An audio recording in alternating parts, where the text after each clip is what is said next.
The views, comments, and opinions of the following program do not necessarily reflect those of Morris Media Studios, MorrisMediaLive.com, or its affiliates. Listener discretion is advised.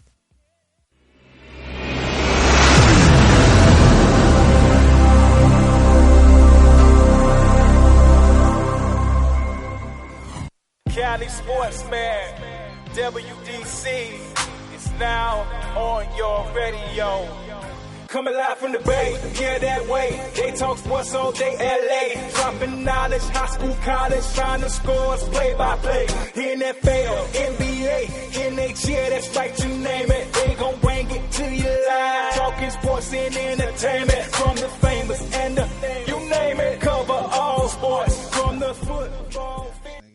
Good evening. Welcome to Sports Collective TV. I'm your host, Ferran Dozier, a.k.a. WDC. I want to thank you for listening in. As always, we have a very spectacular, important show for you right here on Morris Media at 5 o'clock Pacific time at MorrisMediaLive.com. Also, make sure you check out our social media at Sports Collective Media. If you've been checking the social media, you know we've been doing the Chasing the Hoop Dream segment all April long. We're down to our last segment this month for the males. We are actually working on having some female hoopers next month, so make sure you check us and follow us for the social media for that coming up. We missing who today? We missing I ain't missing nobody. Pac Rim, not you. Oh, you talking about what? Pac Rim and Inglewood basketball. Check this out. Like I said it earlier, we here to give your league exposure. Give these kids that is looking to get to the next level exposure. There's two places to get exposure: TV, radio, social media. We are offering that opportunity. And we're going to take, major love, like people like Don and the Pac Rim and the LABC for this last month for sure. Of just sharing these kids with us and giving them an opportunity to use this platform. That's what we did. That's why we do this. Because, I remember it was, for you, it was about the fans. It is all about the fans. And for me, it was all about AAU and the league, and then it kind of turned into dealing with the same thing, but just older kids who kind of got at the same aspirations and same dreams. And, then comes this thing called hypertension. I'm going to be honest with you, right? So around 46, I was afraid to turn 47 because of all the people that were dying that was older than me. So you look at LeVert died young, all these, celebrities or people that's out there are dying young ages, man, 50. And I'm like, man, I don't want to die. I'm retiring from the military, and then, and then something like that happens. So I literally was not eating because I was afraid of food, diets, because I'm thinking, diet is killing us. People, all these stuff that the body's not digesting, all these man-made products. But what I was doing was I was going to hurt myself anyway because I wasn't eating. Right. And so trying to avoid not messing up my health, I was still in the process of messing with my health. And only because of some mental health stuff I dealt with USC and doing my mental health programs, she was like, no, you got to eat something. Like, you need to eat. Just eat something. So now you look at, if it's not gang violence that's getting us, right. Now you're looking at health issues. And you know what? Strokes. Excuse me. We got someone here that does meditation. So conversation started where they were talking about meditation. Now, the first time I went, I just was like, man, they're just super quiet, what's going on. So just reaching out to our community of basketball players and, younger kids, it's like, what is this tension? And she's like, well, can you talk about what's going on, like what happened with John Singleton?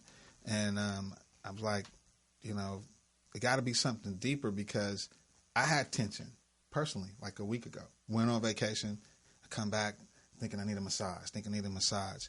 And really what it was, I was holding on work stuff and not allowing myself to kind of release my mind from other things. And then my body just went back to almost like normal 2 days later. So it's it's a heavy subject. That's a really perfect example of how, especially black men, we walk around with so much tension on us that we take on every day just from being outside. Society looking at us, people looking at us, all these different expectations on us. And we have this tension that we don't really pay attention to because we just feel like that's a part of what it is to be a black man. When you have that break, when you have that pause, it gives your body, it gives your mind an opportunity to just be quiet. and then you can start noticing, hey, it's something wrong. It's something I got to pay attention to. Just like when we get a snap of John Singleton passing away, it make us stop and notice. So meditation is really taking a second to quiet things down, whether it be taking time to watch a basketball game, play a basketball game. Whenever you have your mind not running around in the trap that we always got our mind in, we able to really take a second and focus on what's going on with us inside and even within our body. You know, and that's fair to say because, I mean, I'm a person, I'm a father, I'm a business person. You know, we wear all these hats, you know, and not really know where the tension really comes from. So it's like having that pause moment for me was a first. Like, you know, people say yoga, like, you know, doing certain exercises or, you know, diet and stress. Those are just such a vague, to me, it's just such a vague. Like, what is some real examples of that people can identify with that say, okay, I'm dealing with that specifically. Just like when we're dealing like mental health campaigns and you talking about different scenarios.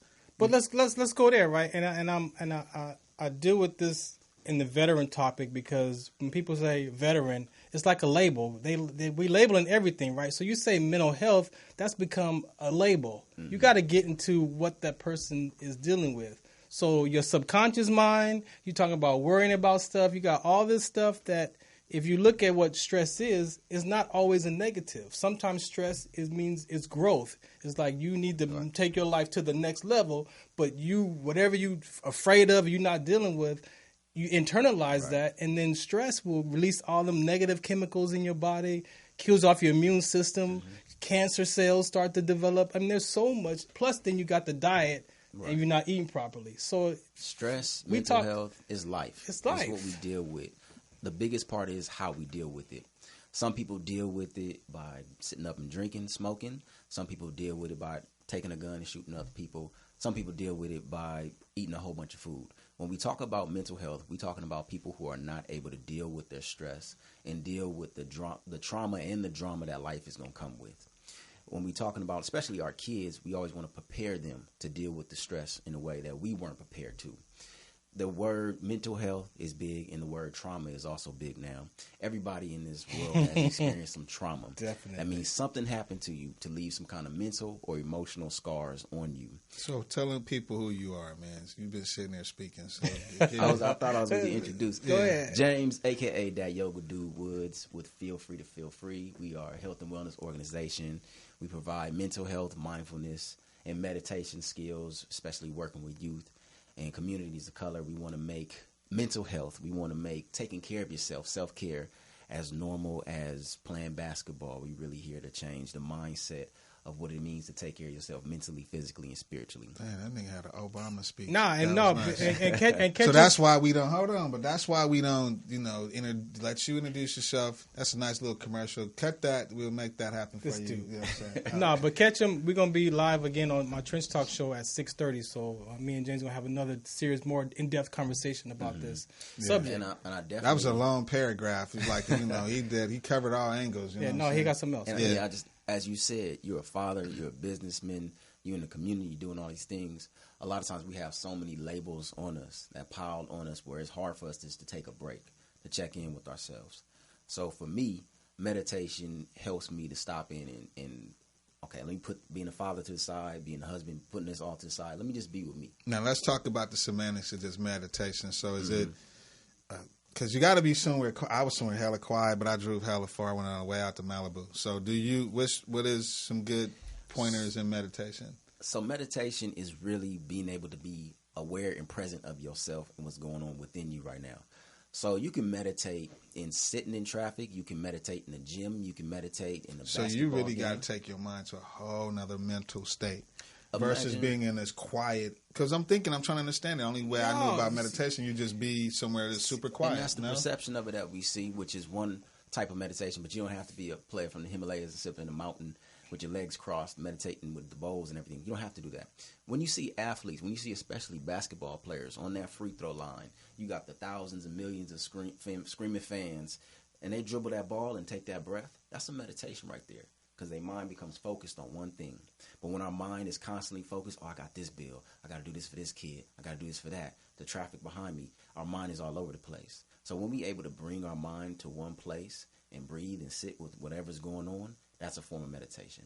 You have physical meditations. You have spiritual meditations. You can have a meditation where you're sitting here and staring at a candle, and your mind is just focused on there instead of focused on the 10 million things that's going through your mind on a daily basis. And that's the reason why when we met Don, I love Don's, not just his league, but what he stands for, because if you go to the biblical principles, then you're talking about renewing your mind, and you're talking about your subconscious mind, and all those, that voice, when your mouth is closed and that voice is going, I got to go pay this bill, I got to go to the store, I got to go, that right there will run you ragged. But if you meditate or you get in control of that mindset or that subconscious, when you start to hear it give you those conversations, you be like, nah, we're not doing that today. Like, you start to literally recognize and become aware of that subconscious, because most of the time it's automatic. It's automatic, and you just go with whatever it says, and it's not even your mouth speaking. It's that voice in your head, and that voice will have you jump off the bridge. That voice will have you do stuff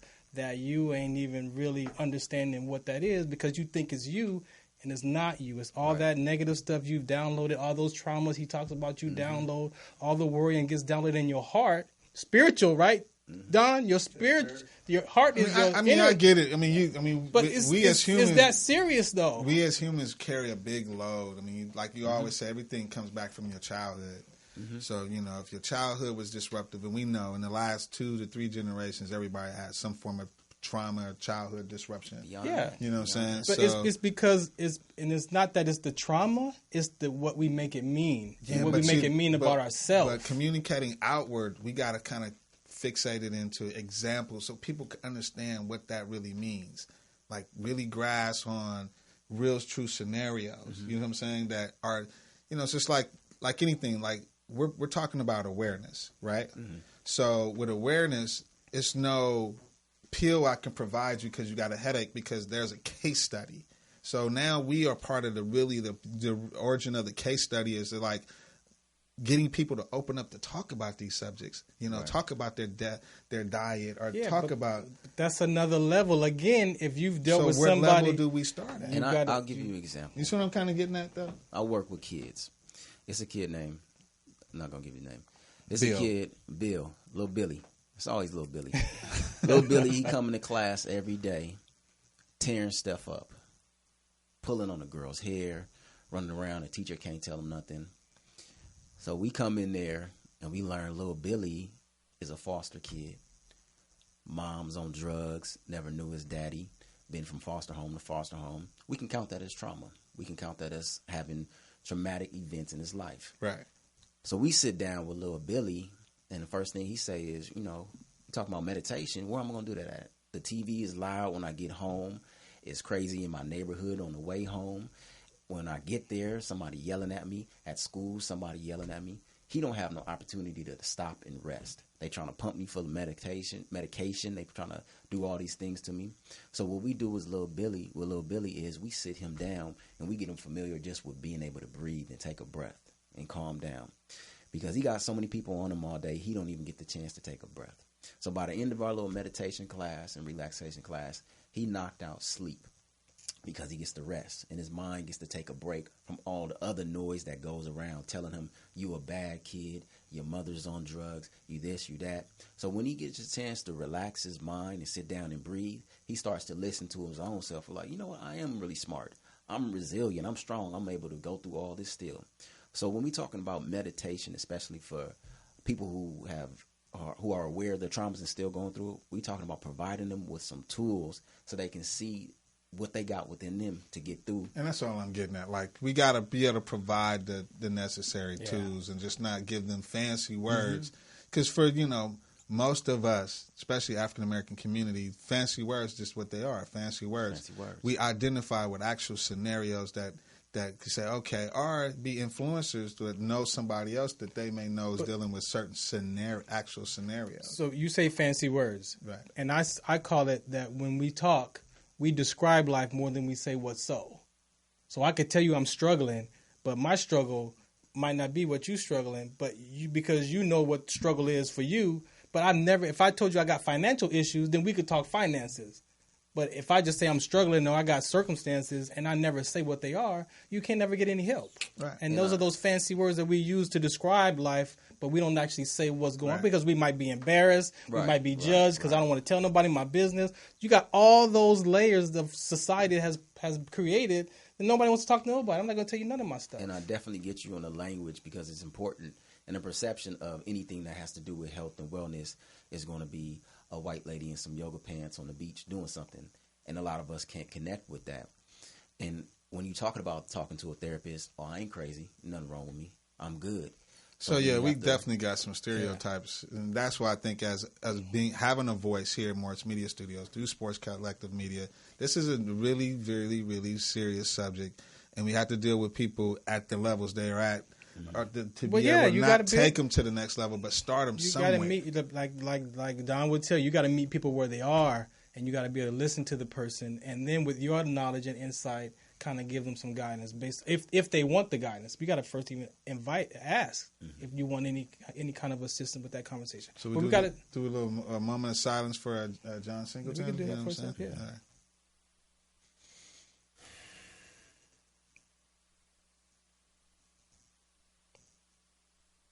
So, I mean, we're going to talk about it later, too, some more, but chasing hoop dreams, of course, for me, that conversation piece is mental toughness.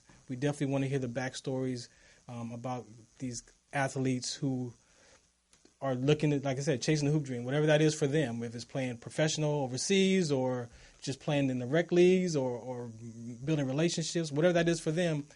I think that was important for me to have this chasing hoop dreams, as long as what you talk about as well. Yeah. I mean, my whole thing with chasing hoop dreams was that I worked with a lot of AAU kids that grew up past 12th grade. And then some of them either had families, some of them went off to colleges, some of them failed school, but somehow they're still playing basketball. So you tie the two in together, comes with, the LABCs and the PG4s and the Pac Rams and the P for E. P for E. You got something we're gonna take a break. I always mess with my boy. Go ahead. I just had a question about the hoop dreams. It's kind of going off, but you hear a lot of them making it overseas and stuff. But what happens to the ones who don't get a chance to follow up with those hoop dreams? That's the whole point of the story is that everybody don't get to make it. It's only really a selected few that go to NBA that play in any level. So when you kind of hear the stories of how because we take them back from you as a kid, and I picked up a basketball when I was 2. So they either create camps, they contribute to the basketball community in their own in their own way. So you still connected. Yeah, they still stay connected. Some of them have foundations, some of them do camps, and some of them still trying to play. So we're gonna take this break. We're gonna bring up for you P for E. P4. Basketball next, and then we got the LABC League represented as well. So we'll be right back. Sports Collective TV. AskElia.com. Media marketing experts here to help you grow your business into the next level and boost your sales. Visit us to learn more. AskElia.com. The Consortium of Health and Military Performance, also known as CHAMP, of the Uniformed Services University of Health and Science, known as USUHS, is conducting a study to understand a possible genetic link between sickle cell trait, known as SCT, and exercise-related events, known as EREs, such as exertional rhabdomyolysis, muscle damage, heat stroke, and or collapse. We are inviting African American men and women with sickle cell trait and their family members to participate. Participating in the study will require you to complete a health history questionnaire, a form authorizing our study physician to gather health information from you and your healthcare provider, as well as a one-time blood donation. In order to qualify for the study, you must meet the following criteria: be African American, be sickle cell trait positive, be able to read, speak, and understand English, be between the ages of 18 and 80, and currently not being treated for any mental or psychological psychological disorders. Participation is completely voluntary, and your decision will not impact your health care. The results for this study are for research purposes only and are not intended to directly benefit any individual for confidentiality reasons. However, the results of this study are intended to help better shape policies and associated health risks affecting the SCT community. Participants may be compensated for their time. To join the study, or if you would like additional information regarding the study, please contact the study team by phone, area code 240-479-9514, or email sctstudy-ggg@usuhs.edu. Lights. Welcome back to the lighted TV set of Sports Collective TV, brought to you by P4E, Playing for Eternity. I got my man Don here, who's going to help orchestrate this conversation with your guest. Man, go ahead and what you want to say before we get started, Don? I'm excited. This is one of my favorite human beings in the world, and I'll let him introduce himself. But Lamar, I call him Lamar. Sometimes he's Alan, sometimes else, but that's an insider. Oh, okay. So, okay. But yeah, I'll let him introduce himself. My name is Alan Mitchell. I met Don, this is 7 years ago now. Wow. Yeah, man. He met me at I say the best part of my life because of where it brought me from to now, right? But I'm a basketball coach, trainer. I've been investing myself more so into the motivational speaking part of the world and the realm because of the things that I've been through. I'm an AAU coach, high school basketball coach, trainer as well, yes. Okay. We talked about wearing multiple hats. My thing is, if you have a gift, that's given, God-given, of course. I'm a spiritual man. You use them. You don't say, oh, this is the one thing I do, and this is the only thing I'm going to do. You never know if you don't try. But that's just who I am, man. Let's touch on that before we get into your background, right? Because I'm learning as myself right now, developing. I spent 24 years in the military, and then I have the sickle cell trait exertion next episode, and then I discovered that the trait was actually my gift from God because that allows me to connect to the community. And so all the military stuff I've been through, plus having this inherited gene, has taken me to speaking across, Germany and all these other HBCU conversations. It's like, but then I get this radio background and I get this TV broadcasting. So I agree with you, but what I think we get caught up in the trap is we think that we sacrificing this to do this. And if you're doing what your God-gift gift is doing, then it's just added stuff. It's just added to accomplish your mission. Yeah. But I think when we talk about language, people say, oh, I'm sacrificing. I'm like, there's no such thing as sacrifice. I can't show you sacrifice outside.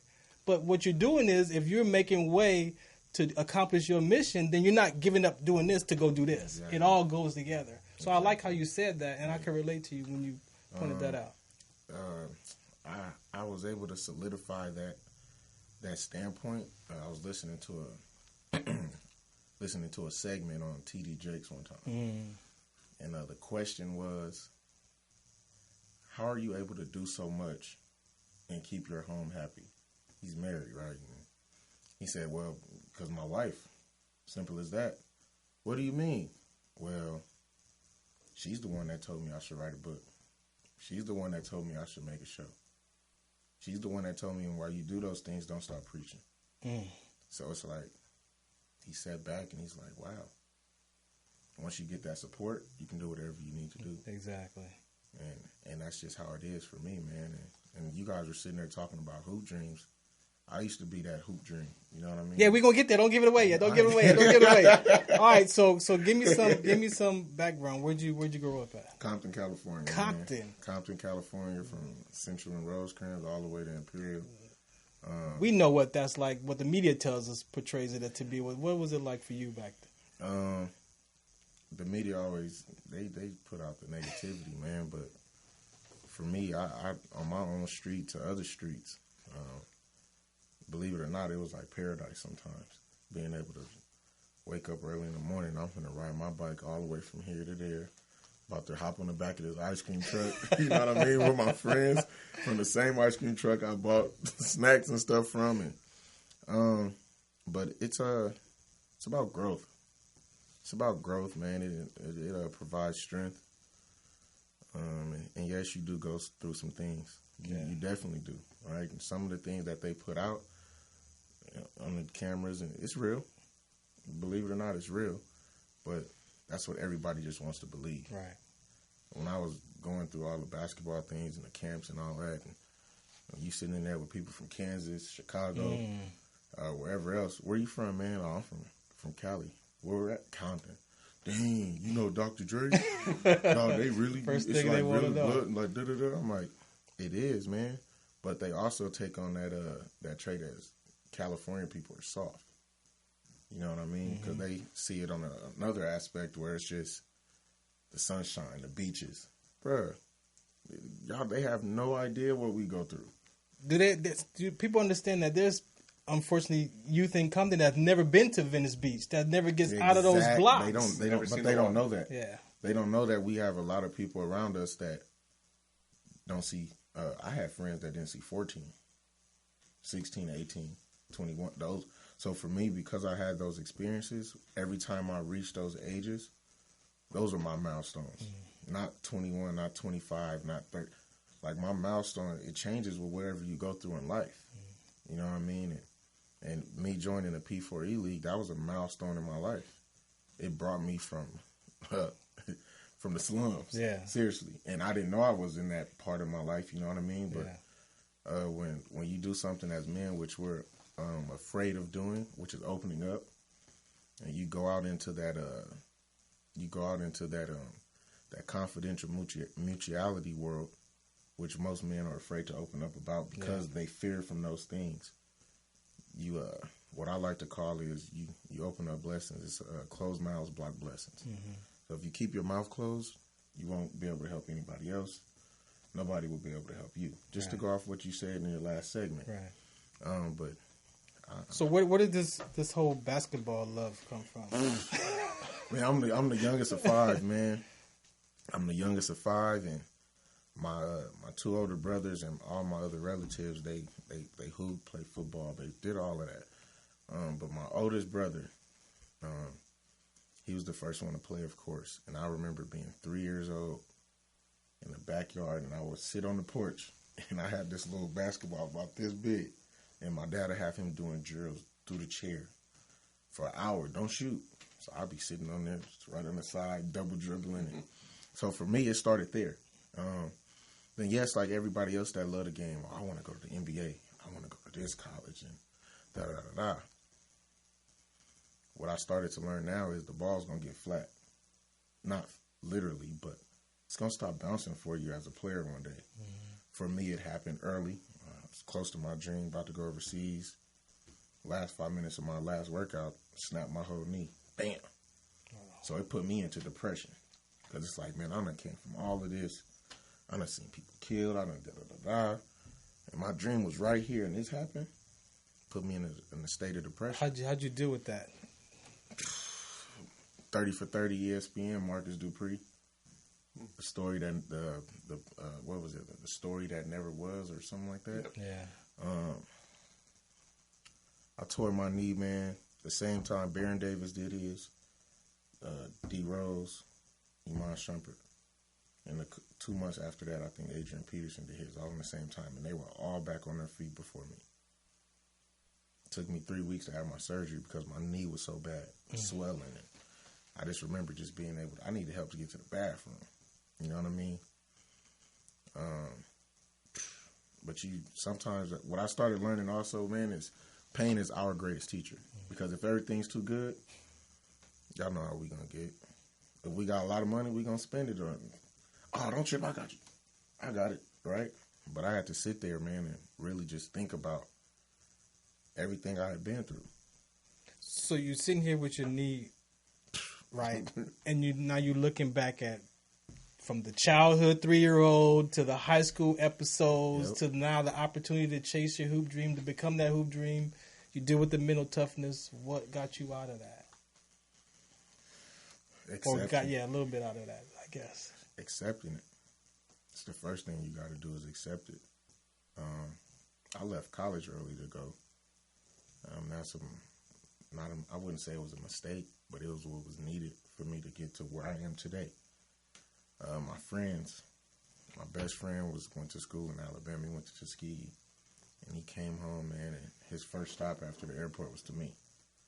And he was just sitting there joking on me, picking on me because I couldn't move. But it was the first time I had laughed and smiled. You know what I mean? And honestly, I'm not going to even lie to you. I wasn't even really a spiritual man. Like, I knew who God was, my family. I knew it. But that wasn't something I was focused on. You know what I mean? And that's what I think I needed that moment. And I went through some other things that made me this way. But I needed that moment to just understand who I was and who I was trying to be. Who I was trying to be wasn't what I'm supposed to be. You know what I mean? If that makes sense. Of course. But I mean, what does that look like in real time though? Man, those eternity.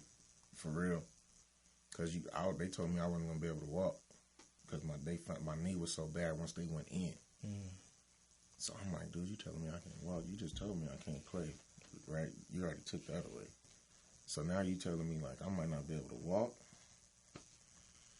Just got to go through it, man. Simple as that. It's nothing that we gonna be able to avoid. It's no quick way to get it. Yeah, right? Exactly. Simple as that. There's no quick way to get it. Don, you got something, man? Because I could go on for hours. Yo. No, it's just this man's transformation from when he first started with P4E, knucklehead, one of my most annoying players we've ever had. Him and his boy Aaron, who's Aaron's biggest transformation too. He's a big transformation. He's out in Vegas though doing his thing. But from day one to now, just to be a part of that and see that journey and that transformation through the ups and downs, and it hasn't been easy. Probably been even harder since then, you know, with health issues and friends being murdered and his pops' health issues and just being walking alongside. I could call him my brother. He's my little bro. And he became a leader of P4E. You know, he's kind of pulled away a little bit just because he has a lot of stuff. He has a lot of hats going on. But, you know, he has the spot at P4E whenever he wants it. But to see him get back to the youth now and show them and teach them is amazing. He's one of the best young coaches around for sure. And when he opens up at P4E, being transparent, other people open up. Yeah. It's hard for guys to open up, be the first one. Alan's always the first one. So, but being in P4E, what is that? What has that done for your spirituality? Man, I'm gonna start from my best friend. He told me, he was like, "Man, you need to come to this men's meeting." And I'm like, no. You know what I'm saying? He was like, "It's Friday night." Bro, first of all, I'm 23 years old. Friday night, I'm getting ready to go out, right? But he would never stop sending a message. So I'm like, it took me I had a stroke, 25 years old. And I'm like, I'm going to check it out. He was like, bro, grab your inhaler, bring your medical card. He was like, bring 2 bottles of water, whatever you need. He was like, I'm going to be right there with you. I couldn't even really walk, like, you know what I mean? And he drugged me there, man. And not drugged me there, but he made sure I got there. Encouraged you to get there. And from that point forward, that's where my life took a turn for the better as far as me understanding mental health, understanding being able to open up, and that just made me accept what P4E was.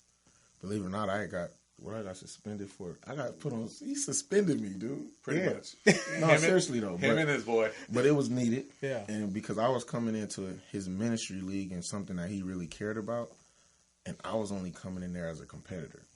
And for me, being a competitor, there are no friends.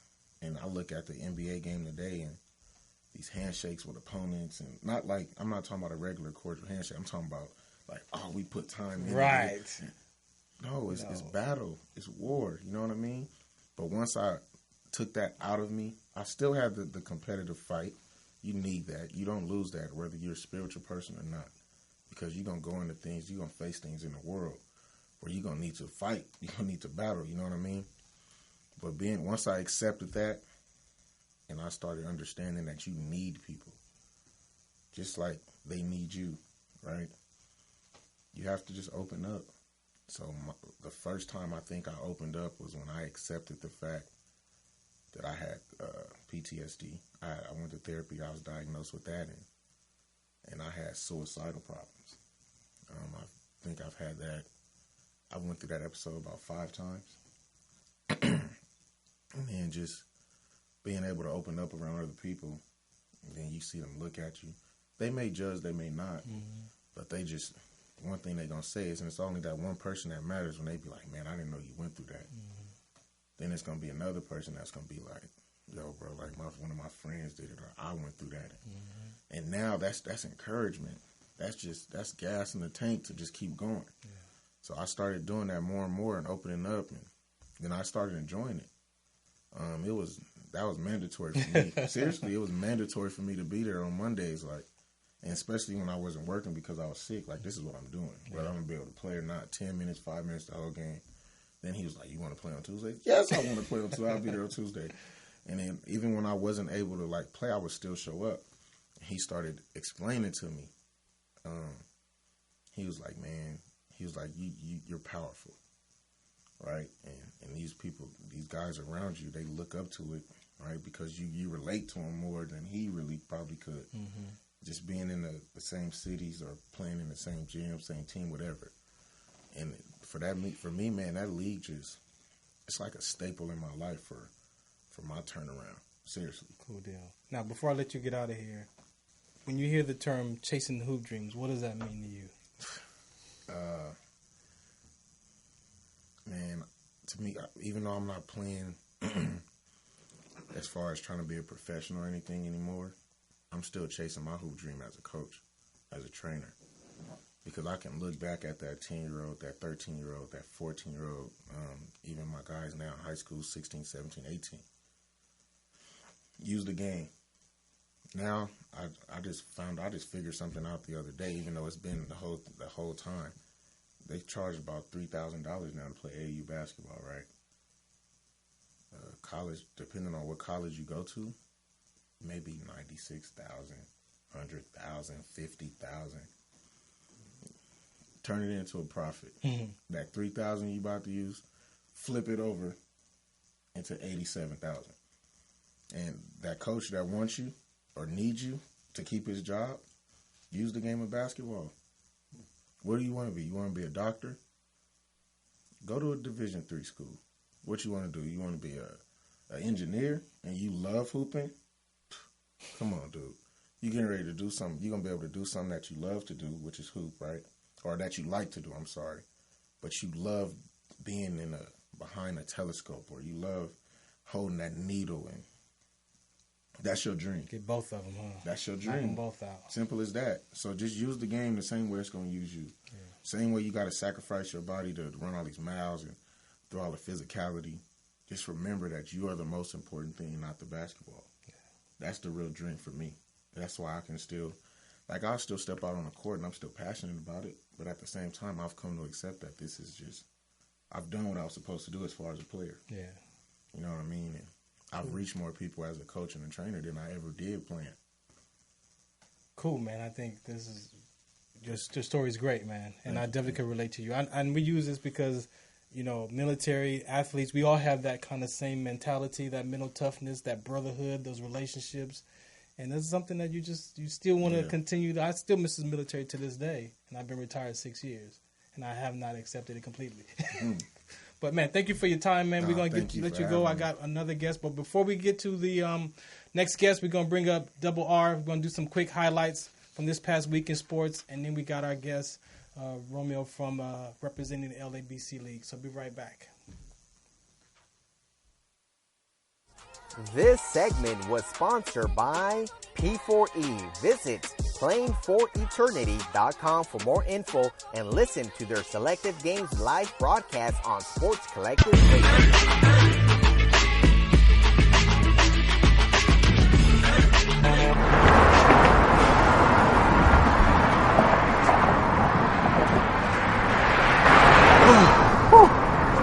Hey, what's up, man? How you doing? I'm blessed, my brother. How you doing? I'm good, man. I'm good. Hey, did you see the game last night? Oh, that was a good game. But did you see the shot? I lost money from that shot. Oh, man, that shot was cold, man. I hated it, but it was good.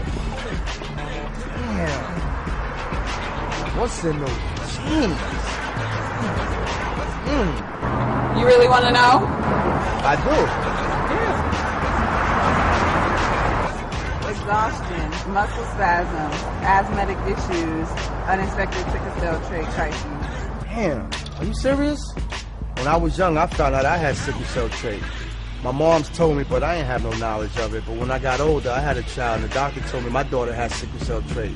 Do you know the facts that both parents have sickle cell trait? There's a 50% chance the child may have the trait, and 25% chance the child may have the disease. Hey, that's what's the count. Do you know that 2.5 million people in the United States have sickle cell trait, 300 million people globally? I didn't find out I had sickle cell trait until I was in the Army, 10 years. Next thing you know, I had a sickle cell trait exertion site. Sickle cell? I thought that was a black gene or something. Nah, man, the Latin community is number 2. 1 out of 36,000 babies are being born with sickle cell disease. You could be Caucasian, Mediterranean, European. You gotta know your bloodline, man. There is an inherited gene in our community that has been forgotten. The name is sickle cell trait. WDCONSCT, also known as What's the Count, is out to bring awareness, education, and prevention to people all over the globe. Want more information? Call us now at 323-215-5384 or visit www.wdconsct.org. Media marketing experts here to help you grow your business into the next level and boost your sales. Visit us to learn more. AskElia.com. Coach, I was only in for 2 minutes. Welcome back to Sports TV. I'm your host, Ferron, aka WDC. We're back. Got some highlights coming up for you, of course, by Double R, as we stated. But my man, Cali Sportsman, what you got to say, man? Yeah, my coach, man, he really touched on, like a real trend in this industry called basketball and chasing that hoop dreams. And yeah, you there's ways to market themselves, but it goes back to a lot of these AAU programs is trying to build number one programs and then put a cost behind it. You know what I'm saying? So it makes it difficult for everybody in that channel to be able to get an opportunity. So that's how you be D3 and be an acceptance. You know what I'm saying? Or not being like a Compton Magic or one of these bigger squads that's really are an Adidas, sponsored team. And it's all these things are happening. And so it's just good to hear a coach talking about, look, I just want to develop kids, get them fundamentally sound, and not be a part of this whole hypocrisy in regards to these programs that you do go and shake hands with your opponents. You know what I'm saying? This is a new culture. So he spoke on it. These are the new culture where we talk about that a lot before. It's not being competitive, you know what I'm saying? And, you want to play with this guy because you liking him on Instagram. I don't even know I got 2 minutes on this, but I just wanted to let the coach know, man, you really spoke on something that really is happening in this industry and have been a pioneer of just giving kids. Zylan Cheatham, who just left ASU, was one of my kids who's now just signed with Rock Nation.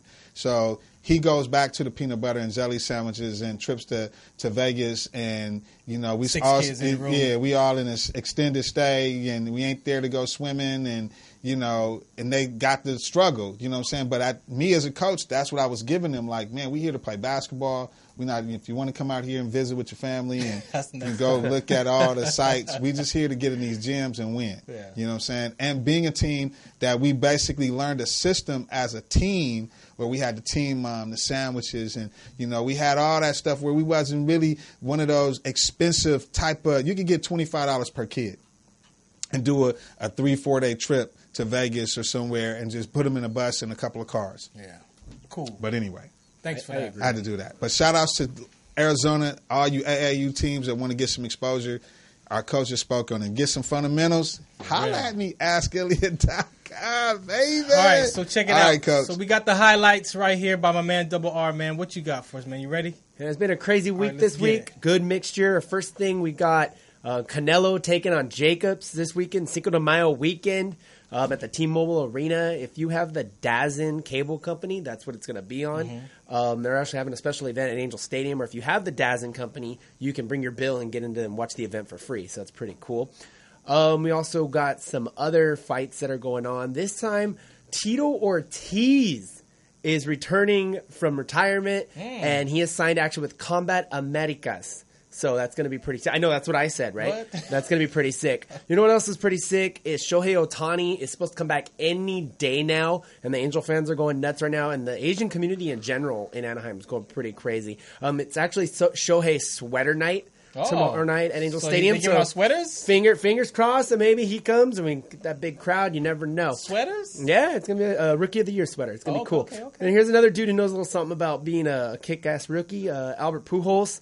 He passed Barry Bonds in the RBI column. He's number 3rd all time with 1,997 RBIs. But dude, do you really count that? The truth? That's a true question. Do you really count that? They stopped playing my boy Barry Bonds. I mean, Barry could be playing to this day. You hate on bring up Barry. I've backed Barry since he was with Pittsburgh. That's bro. what I'm saying. I'm there with you right if here. you look at the 2 pitchers when he was at Pittsburgh, he wasn't as buff. I get but that. But he still got MVP. But you know what I'm saying? It's all good. You know another guy knows something about MVP? Stop planning. You know who else knows about MVP? Vladimir Guerrero Sr. His little boy, quote unquote, Vlad Jr. made his debut in Toronto this week.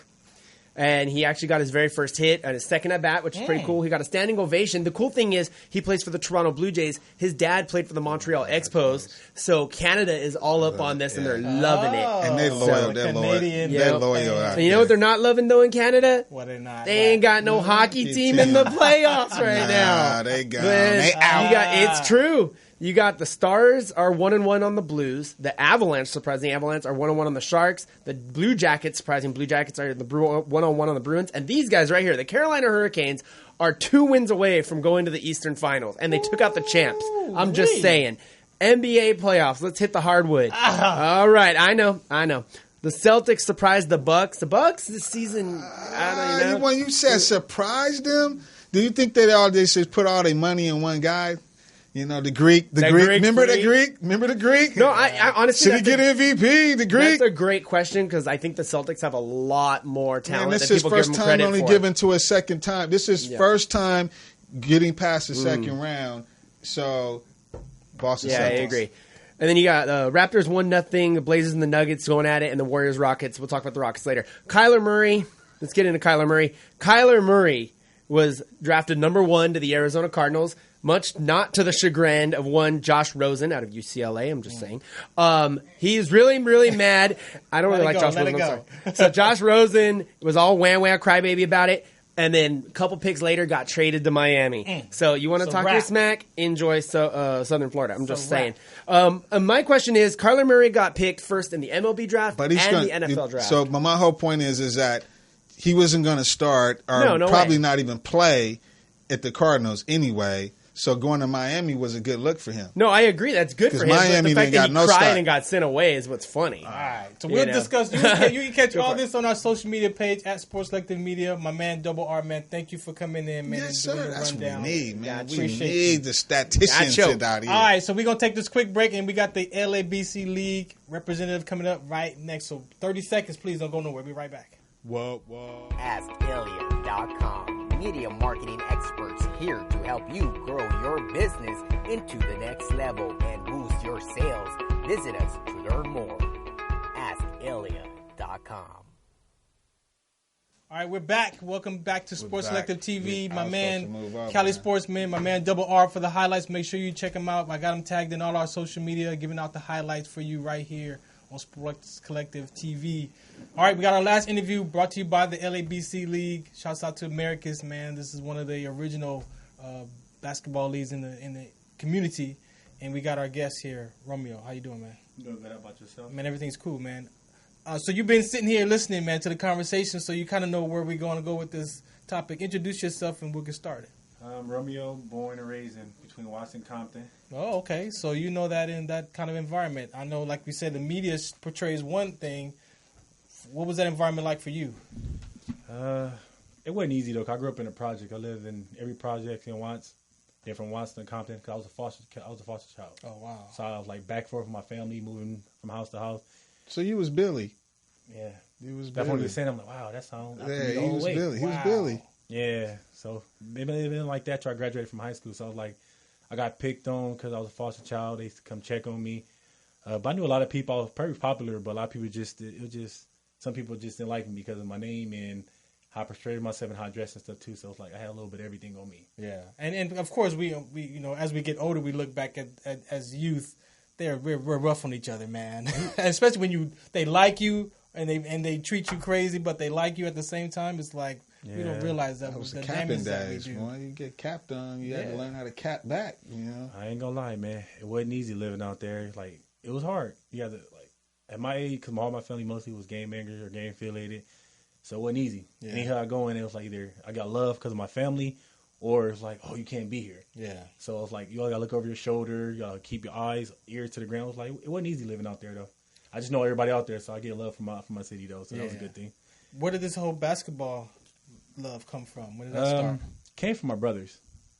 We used to bring the court out in the street and play against all the neighbors and stuff. And how many brothers were there? I got 6 brothers and 4 sisters, 10 of us. Wow, big family.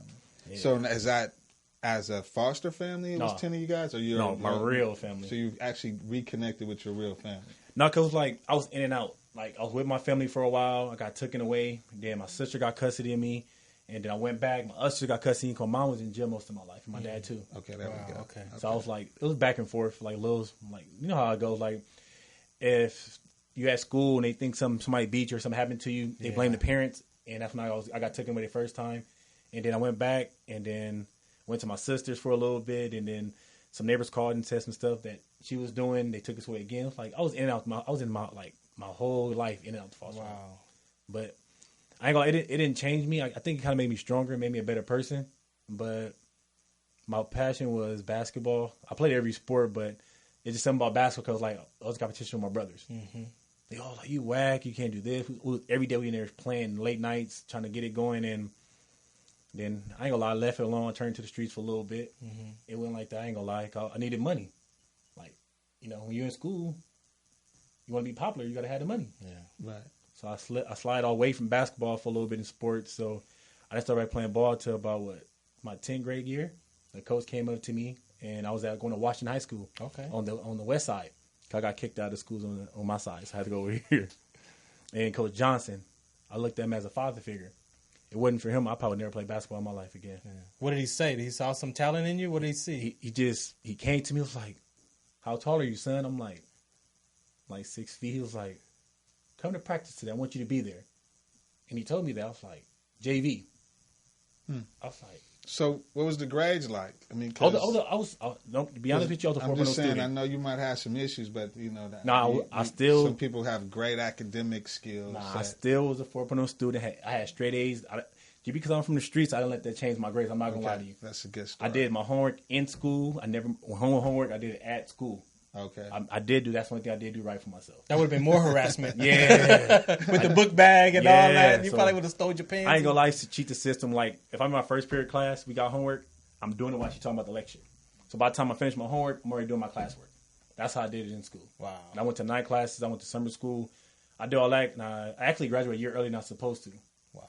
So, but I ain't gonna lie. But I couldn't let the streets go. I'm not gonna lie. That's why American me, him so close. He already knew how I was. Like, I'm not gonna play ball. He know how I am. I'm on the court.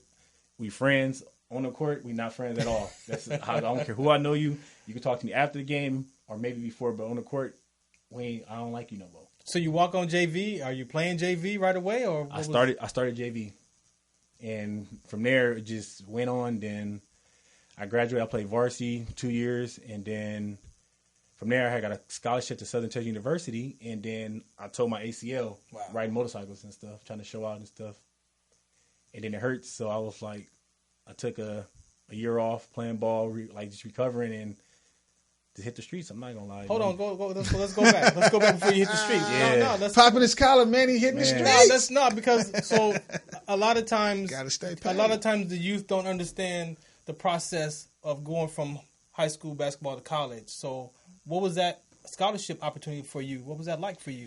Well, you had the grades. So. I had the grades, so that was already a plus. And then basketball was just there with it, and then it was me being a knucklehead trying to ride dirt bike, 4-wheelers, and mini bike. Like that's what we did in the project. So hold on. So what you're really getting at is that if they handle the academic piece, the sports piece is a gimme. A lot of people had a sports piece, but they don't have the academic piece, and they can't even get in. Right. True. So the order, even with an injury, if you got an academic piece, they're like, oh, he'll recover. But then we got a kid that can graduate. Got to remember, colleges want kids to graduate from their university. Yeah. So They don't care what GPA you have. If you good, they would take you. Yeah. But if your grades is good, you already solid right there. Yeah. Then no, it was tough though, man. Then after I got hurt, my mom was getting out of jail, so I was like, man, do I really want to leave the state? I finally get to see her, so I stayed here. I was at Trade Tech. I went to Santa Monica, Dominguez Hill. I went around. I'm not gonna lie, just once I played always in the summer, and then when it come down to the real game, I'm like, I let the coach know I have a job. Like, is that okay? They tell me okay. I get there, then they give me some. They redshirt me. That happened with me. Like every college I went to, like, oh, we like how you play. We want you. I'm like, cool. So I go to their college, keep my grades up. I play summer. League comes like, you didn't come to practice every day, so we got a red shirt. I'm like, so why do you waste my time coming? I told you I had a job before I came here. I was a coach too. I worked for Beyond the Bell for 10 years. Middle school, then I moved up to high school. Wow. So I've been around for. That's how I met America Moore when I was coaching at Santee High School. Okay. I brought his league over there, and we became like this. Yeah. Because he started at the gym access. We know America. We know you need them gym. That $40. You need that $40 referee fee. That's how I met him at the Mission. That's where he started at the Mission, right? Yeah. All my players, my best friends, and we all started with him at the Mission. They brought me in. They're like, bro, come on, man. We need somebody that hustle. We need rebound. We need that. They brought me. I'm like, no, I don't want to play no more. I'm like, I got a game I want to do. That's what I kept telling them. Yeah. So I went. Ever since then, American Bay friends, and I seen the Chinese coming in, seen people overseas. I'm like, oh, this is where I need to be. But he kept telling me the only way it's going to happen if I change my attitude. I had that temper. I'm not gonna lie. Like you elbow me or something, I'm ready to get you. That's just how I was. How did you manage your temper? It wasn't easy. I just had to. I learned when I got ejected a couple of games. He was like, I ain't gonna be able to let you come back. I'm like, I love basketball though. He was like, but you don't change your attitude, man. You can't come back and play. Yeah. Like you got people who are scared to even get on the court with you. That's the kind of person I was when you growing up. And you know, we also talking about the city of Los Angeles. So when somebody threaten or you feel threatened, you don't know how serious to really take that. I don't. That's why I take it. I take it so seriously. You take it real serious, right? And sometimes I'm waiting outside. Like when you come in, I'm in my car waiting right in the front for you to walk out. That's how. And cut that part. So I didn't do anything though. That's how it was though. I'm like, I had to think about I just started thinking like, should I really just do it? But if I do that, I ain't gonna never play here again. Yeah. I'm like, I'll stall them. I'm not worried about it. Next season come around, we playing. They trying to be nice to me, trying to speak to me. I'm like, yeah, you knew I was waiting outside. You know, you said some pieces, you know, about your parents and not being around, and we know that our parents are our first line of communication. Yeah. So how did you mentally deal with that, and then being reunited with your mom at an older age? Man, I ain't gonna lie, it's a tough feeling. Like I was so happy when she got out, man. I didn't know what to do or say, and she just passed. So last year on May 29th, so it's right come around the corner again. So I actually really didn't want to do it because of this, but I did it for him. It was like it was tough. Then my dad just did 25 to life. He just got out last year. So like I don't know, most of my family's been in jail my whole life. So was your dad part of the recovery program, where they actually they're letting folks that has been out there for nonviolent crimes? No, he just actually did his 25 years of life. Wow. He did 25, a little bit more, and they finally let him out. Wow. So you know, we work with Dwayne Dickerson with the recovery program. And I ain't gonna lie, the game ain't the same. It ain't the same no more. He went to jail for he did 25 for not snitching. Wow. You don't get that no more out here no more. People pointing you out instantly now, so it's like you gotta look at it differently. And I got kids too, so like my kid changed my life. America's like changed my life. My high school coach changed my life. Like I look at him as a father figure. I'm not gonna lie to you. Every time I see him, it's love. I give him a hug. I'm like, man, thank you so much. It wasn't for you, I wouldn't be where I'm at right now. Yeah, I would have still been in the streets. I'm not gonna lie, man. It was easy money. So what is chasing the hoop dreams for you when you hear that? Man, I think it's a blessing because some people can't even see the age or see the court. That's the prime example of everything. I coach, I play, I help kids. I did all that, and then at the same time, I let them know like this is not for you. I stopped coaching because one of my kids got killed. That's why I stopped coaching. I retired from coaching from high school. It hurt me so bad. He was about to go somewhere. He got killed a year and a half ago. Wow. Hanging with the wrong crowd, leaving from school from practice. And I just never coached again. And all I do now is just either chill my kid, let them know I'm training them like just don't do this and don't do that. And any sport you put your mind to, just keep going for it. Just do it because you love it. Wow. So that LBC league is no joke, huh? It's competition. Like everybody, I know everybody there.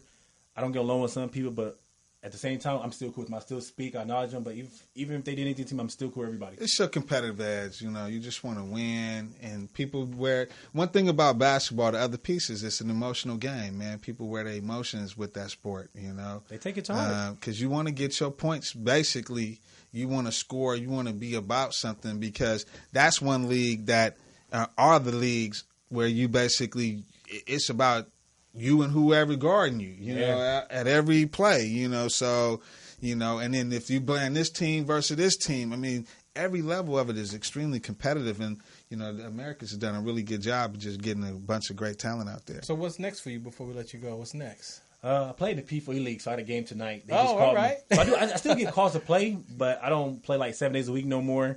I play like only in tournaments, and if they call me overseas, I go back if they need me to. I just do stuff like that. Yeah. I'm more with the kids, and I work at a university right now. You played with England fellas before? That's my main team. Yeah, okay. I started with them. That's what I saw the photo of that. Shout out to England fellas. That's my boy. That's my boy Jose. Yeah, they picked me up from the Clipper League when I was playing in the late night hoops, and he came to me and just it was him too. He brought me into though. I was just playing one night. He came like, I like what you do. He was like, do you want to play? I'm like, I can take you places. I'm like, you could travel with me. I'm like. Yeah, he be chasing that bag, though. Yeah. He do. He be chasing that bag. Mexico. Cool I've been everywhere with him, man. That's still my guy. If he call me right now, I still play. You still play? Well, man, we want to thank you for coming out, man, and sharing your story with us. And Chasing the Hoop Dreams is a very important segment for us. Anything you want to say before we get out of here, man? I just want to say, and anybody can make it. Just keep your mind focused and just go for it. Cause I ain't gonna lie, if it wasn't for basketball, man, I wouldn't be like who I am now. Like y'all saying earlier about the tempo of the game and the stress and all that. Yeah, basketball take the stress away from me. I'm not gonna lie to you. Definitely, that's the main thing that keep me focused. If I have a bad day, I just go hoop. There we go. Well, there you have it. Hypertension. Find your stress relief. And go quickly. chase some hoop dreams. All right, so this is Chasing the Hoop Dreams, Sports Collective TV, right here on Morris Media Live. Mondays at 5 o'clock. You got to check out the social media for what's coming in May. We'll be posting that information for Basketball Beauty next Monday, May 6th. So shout us out. What's the count? Sports Collective TV. This segment was sponsored by LABC League. Visit labcleague.com for more info and listen to their Selective Games live broadcast on Sports Collective Radio.